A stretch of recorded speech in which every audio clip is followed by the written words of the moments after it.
उसका वनवास हुआ था। नमस्ते महर्षि।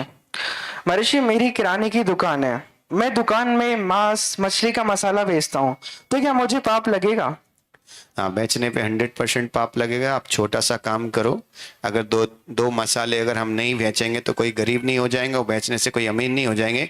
हमें पैसे से जाना अहिंसा धर्म जरूरी है, इसलिए ऐसे मसाले ना बेचे। बाकी आप सामान ठीक है चल रहा है, पर जिसमें दिख रहा है सीधी हिंसा है तो उस चीज को तो बिल्कुल भी ना बेचें, क्योंकि इतने से हम कोई अमीर नहीं हो जाएंगे और इतना नहीं भी बेचेंगे तो कोई गरीब भी नहीं हो जाएंगे। इसलिए धर्म जरूरी है, पैसे से ऊपर धर्म है, इसलिए धर्म का ध्यान रखें।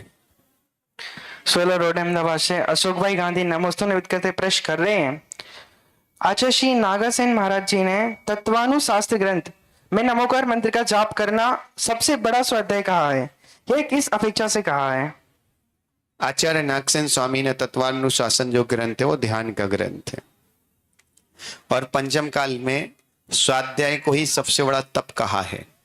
तो उन्होंने कहा है कि पंच परमिष्टि हम जो स्वाध्याय करते हैं उसमें पंच परमिष्टि के गुणानुवादी होते हैं और स्वयं को पंच परमिष्टि बनाने की प्राप्ति होती है, और नमोकार मंत्र पूर्ण पंच परमिष्टि स्वरूप है।